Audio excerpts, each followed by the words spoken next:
Hello everybody, welcome back as ever to Quali-Tea time. It's very much a story time kind of episode today. So, last week, which is the reason you didn't have a vlog last week, we had a guest, we had a house guest. So at the endish of December, we had a cat wandering around the back of the den, and let them in, had a meander around Fuzz's office, and then went their own way. Didn't hear a thing from them for like another 3 weeks after that, so we figured they'd just like wandered home or something. And then they turned back up, and again, they keep coming around to Fuzz's window, and at that point we figure, okay, they might be astray, so we hatch a scheme, as it were. We give them a little bit of food, we, like, let them explore around the den a little bit more. This not 100% unsupervised because we're not really remotely in a state for pets right now in the den. And, okay, we start to get attached to this little fuzzy feline because they're a massive cuddle bug. They really like to, like, get scritches and, like, play around and get attention from people, and that started to make us wonder if they might have actually been abandoned, because it seemed to suggest that they hadn't really had attention from humans that didn't pose a threat to them in a long while. And we weren't exactly giving them, like, A-star treatment, so there was that. Like, they didn't have a proper bed. I did go out and get a litter box and a lot of litter that wrecked my shoulder for quite a bit, because dang is that stuff heavy. We got them some dry food because we didn't know what kind of diet they'd been on, so giving them wet food and whatnot would have been a bit dangerous, potentially. We were very careful not to give them milk, but they were extremely clear that they liked milk. So I did manage to find some, like, made-for-cats milk that I use as, like, a little treat for them. But I also got a cat carrier, and we forced the poor thing into a cat carrier, and boy, were they very intensely vocal about how much they did not like being in the cat carrier. But we got them there, we went out with them, we got on a bus, we went to the nearest vet. That's how far away the nearest vet is, at least for when you don't have a car, at least. And then we got them scanned, because it turned out they did in fact have a pet chip in their shoulder. So yay, with that, we found out a few things. We found out that this was a boy. I'd previously been referring to them as a she, but you know, I can correct that quite happily because I'm not a douchebag and I know how to respect people's pronouns. We also found out the name of this particular boy was Ollie. So it was Ollie. It was a very fluffy, very beautiful boy called Ollie. And we also managed to get contact details and a rough idea of the location of Ollie's owner.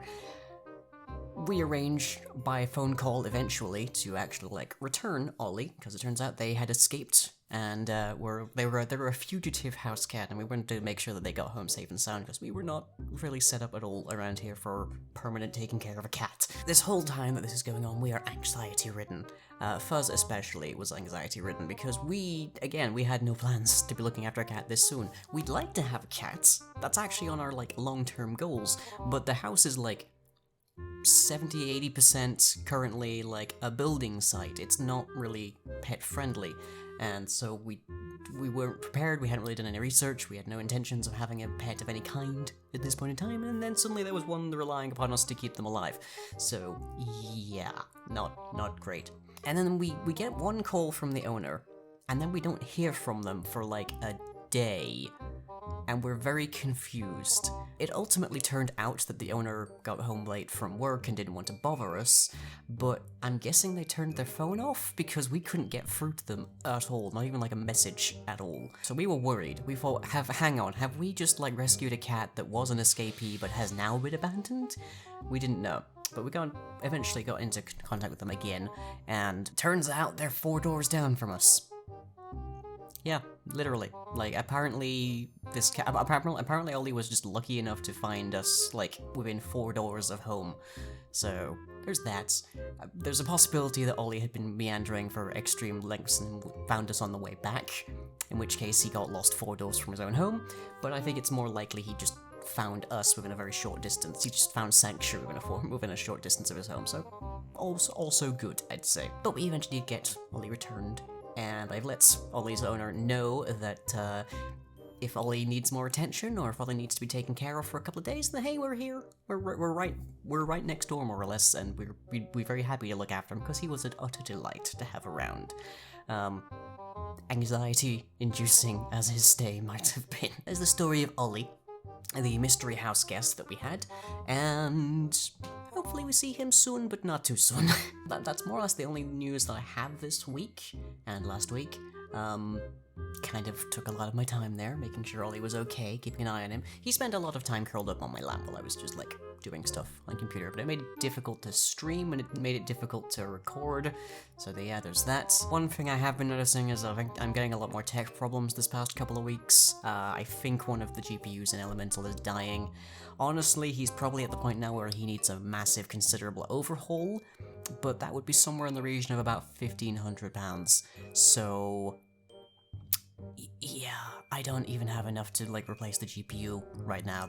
It's been a rough couple of months, so hopefully it only comes across minimally in recording and streaming, and doesn't involve anything being fried. Speaking of things I can't really do a lot about, on to New Millennia. So New Millennia is a new series. It is using the Antarctic micronation concept that I've been joking around with half joking around with lately with regards to various ongoing world affairs and local affairs and whatnot, as a basis for a Space Engineers story, because Space Engineers doesn't really have Antarctic climates built in, but it does have ice-covered kind of like terrain. So I found a spot like that on Earth, set down there. It took me like 15 attempts just to get the right spawn, because if I used the same world for more than one respawn, then it just ended up with like half demolished landers everywhere. So had to make sure that it was the first try, and boy does that take a lot of time. I'm hoping it's going to be a patron kind of thing. So the patrons are essentially the settlers of New Millennia. They are able to enact legislation to like guide how I build the settlement, as well as what kind of standards I keep whilst I'm going through it. And if the series gets popular enough, I would very much like it to open it up to a server, and then the patrons can come along and like actually rerunning around the settlement and having a lot of fun and whatnot. It's a relatively grim basis for a series,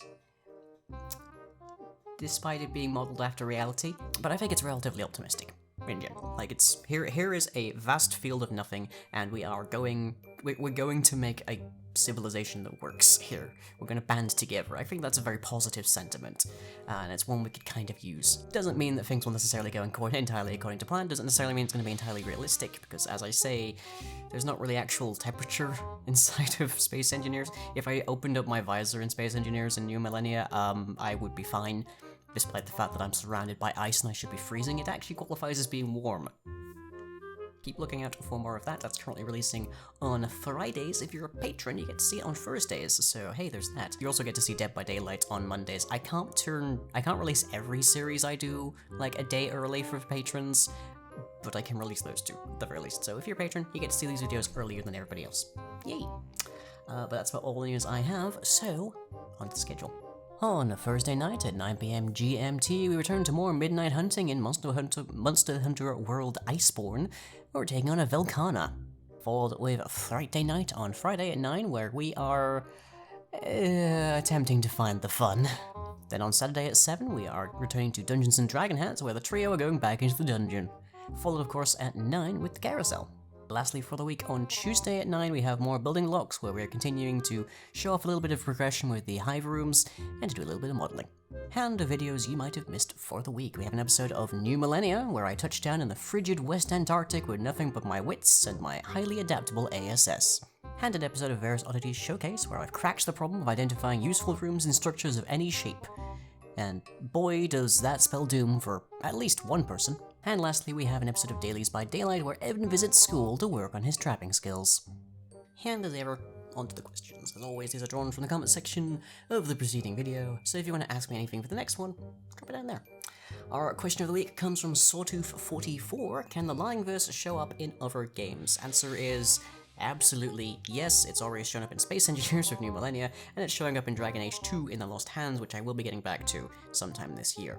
So there is absolutely nothing that says the Lying Verse has to happen inside of Minecraft. Minecraft is a very manipulable and adaptable and useful kind of struts, because it's a sandbox, but it's a sandbox with very rigorous modding capabilities and very rigorous creative mode kind of capabilities and camera abilities, that kind of thing. So Minecraft is a very useful tool for telling stories, but it is not the only tool. you can bend a lot of other stories to telling a lot of other games. And I love other games telling a lot of other stories. I might be somewhat frazzled after last week, Wally. Anyways, that's all I have for you all today, I'm afraid. So, keep an eye out for the next New Millennia episode. Ferris Oddities is going to be doing some very interesting things in the very near future. We're hoping to have a version of that out for the last version for 1.12 out by March. We'll see how well we do with that, because after that we're going to 1.14, and that's going to require quite a bit of an overhaul. But it will allow us to do some really huge things, so I'm going to be looking forward to that. But other than that, hope you all enjoyed, and I'll catch you all as ever next time.